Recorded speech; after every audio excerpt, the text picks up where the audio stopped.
Hi, I'm Carolyn Evans-Hammond and welcome to my tasting room. Carolyn's tasting room is where you can taste exciting wines with me. And tonight we taste Spain 4 ways. Spain can make deliciously good value wines in a range of styles if you know where to look. One brand that has really taken off because it packs outstanding value for money is Toro Bravo. So today I'm introducing you to the full flight so you can see for yourself that you don't have to spend a lot to get a great tasting wine. You just need to know which bottle to buy.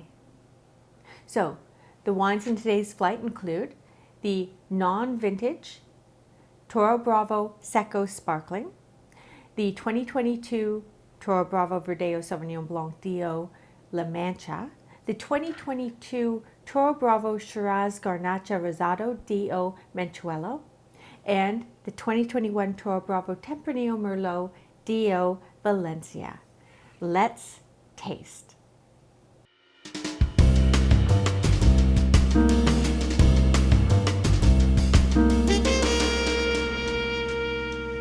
And the first one in our flight is Toro Bravo Seco Sparkling. It's a non-vintage tank method or Charmat method sparkling wine. It's a blend of 3 indigenous white grape varieties, and I think it delivers great value for $14.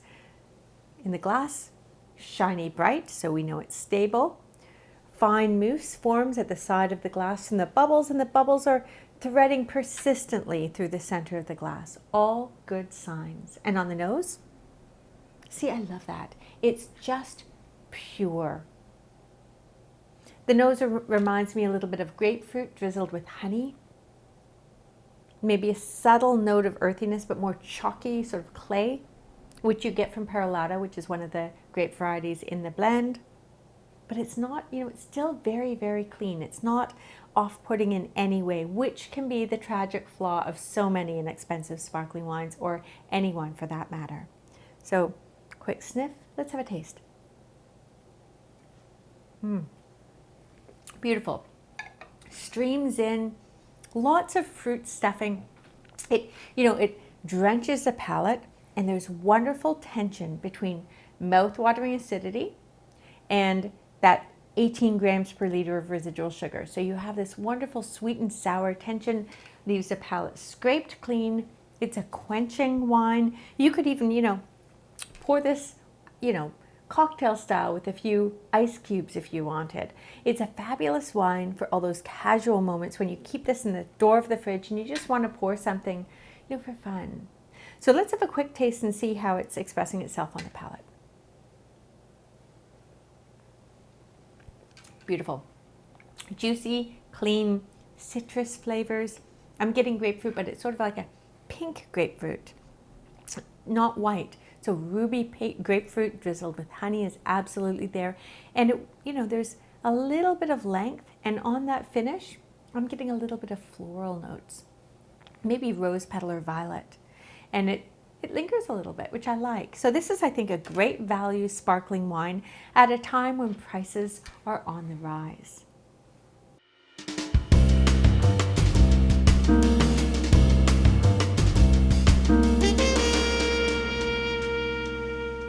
The next wine in our flight is a still wine. It's the white wine of the range, and it's 70% Verdejo, 30% Sauvignon Blanc, and it's light. It's only 11.5% alcohol. The best way to know if a wine is, light-bodied, medium-bodied, or full-bodied is by actually glancing at the alcohol level on the bottle. 12% or below, light. 12 to sort of 13 is medium. Above 13, you're getting into full-bodied range. So we know by glancing at this, 11.5, it's a light-bodied wine. So pour yourself a glass. Straw, clear, bright, everything you want to see in that glass. This is stainless steel fermented, so you know that it's actually, there's no oaks. You're not looking for golden hues, and they're just not there. So pour yourself a glass, give it a swirl, and a quick sniff. Isn't that lovely? What I love is the purity.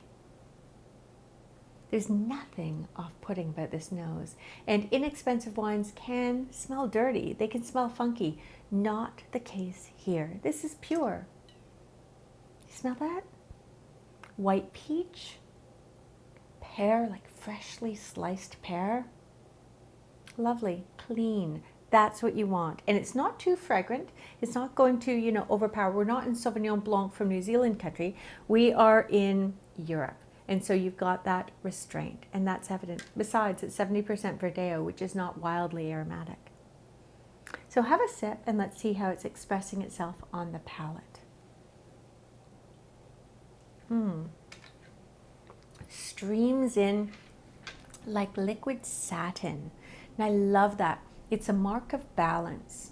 So this has, it's 3 grams per liter of sugar and 11.5% alcohol. So it's a light wine and it's dry. There's no residual sugar at the tip of the tongue being detected. But what I like is, even though it's low in alcohol, it has enough fruit to balance the bright acidity and make it taste seamless. That balance is paramount to quality. And that's why I like this wine. Even though it costs only $10, it delivers. So have a quick sip again, and we're going to see if we're finding everything we found on the nose echoing on the palate. Pear first for me. What about you? Then peach. And it goes from white peach to a little bit more like yellow peach, but it's dry. And then it finishes, it's not terribly long, but it keeps you sipping because it's delicious. It's a kind of wine you can pour with ease all summer long, and it's not going to break the bank. I would love actually to pour this with anything. I'd want to pour with peach chutney. So I'm in, Indian cuisine territory. Tandoori chicken, yes, please. Or even just a plate of samosas.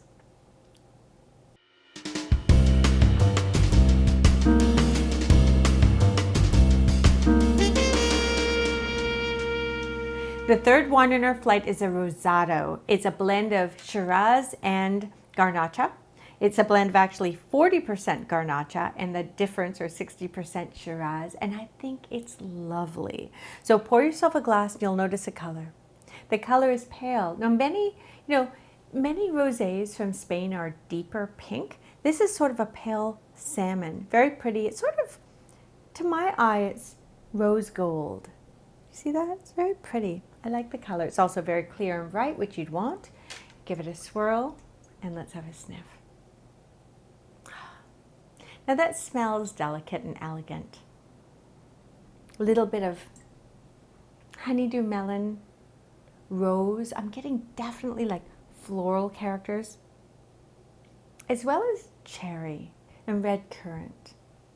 So there's more to it than just sort of single note here. There's a little bit of complexity on the nose that's fluttery and elusive, which usually is associated with more expensive wines, but that's where the value lies here. Now let's have a taste. Beautiful. This is dry, this is expressive, this is silky and seamless and well balanced. Focus on the tip of the tongue to see if we can gauge the actual residual sugar, because that's where you tend to be able to detect it best. It's not bone dry, but it's dry. 4 grams per liter is the actual technical amount, and it tastes dry because it's beautifully balanced. And 4 is pretty dry. Have a sip. Let's focus on the sides of the palate to see the acidity that's balancing out that sweetness.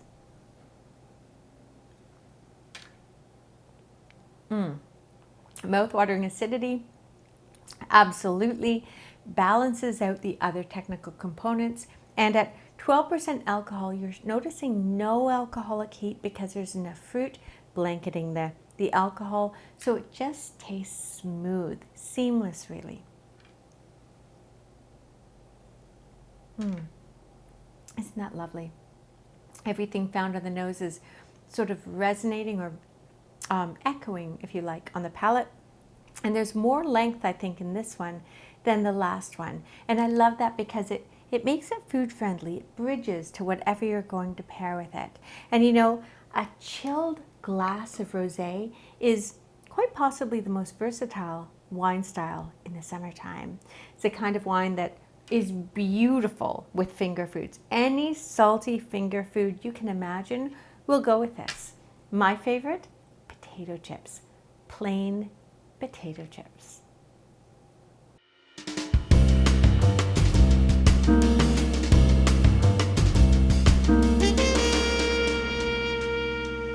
And the last wine in our flight is the wine that set Toro Bravo on fire. It's the red wine, which is a blend of Tempranillo and Merlot, and we are now on the 2021 vintage.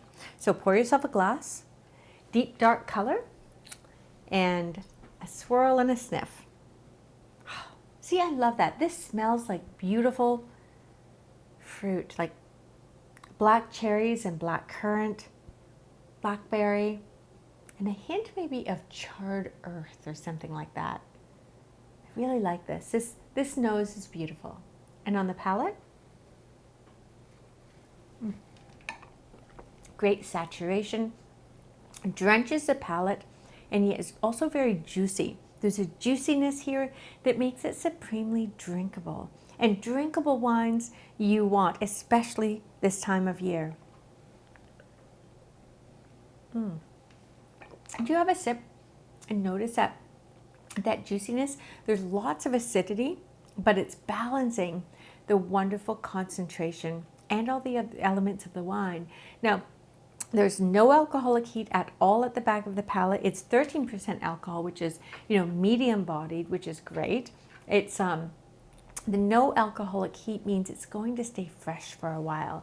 And what I love also is there is length here. It's a clean, relatively complex wine with length.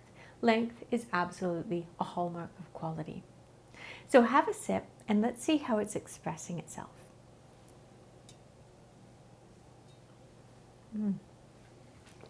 See, sweeps in black fruit. I'm getting blackberry first, and then it goes to black cherry, and then as it sort of recedes, it turns into that charred earth character, which lingers on the finish and makes it really food friendly and savory. And I like a savory wine with food. Now, this wine, it's dry, but it's not too dry. It doesn't taste austere. I think the residual sugar is to the tune of 6 grams per liter. So let's taste and just focus on the tip of the tongue to see if you're getting that.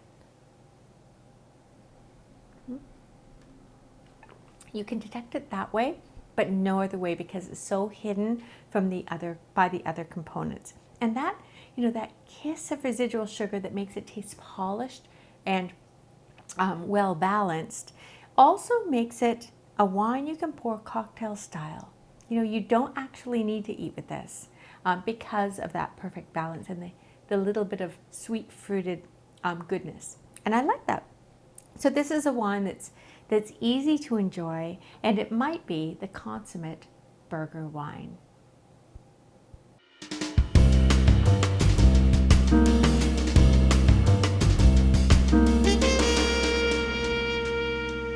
So there you have it, Spain 4 ways. Which wine did you like best?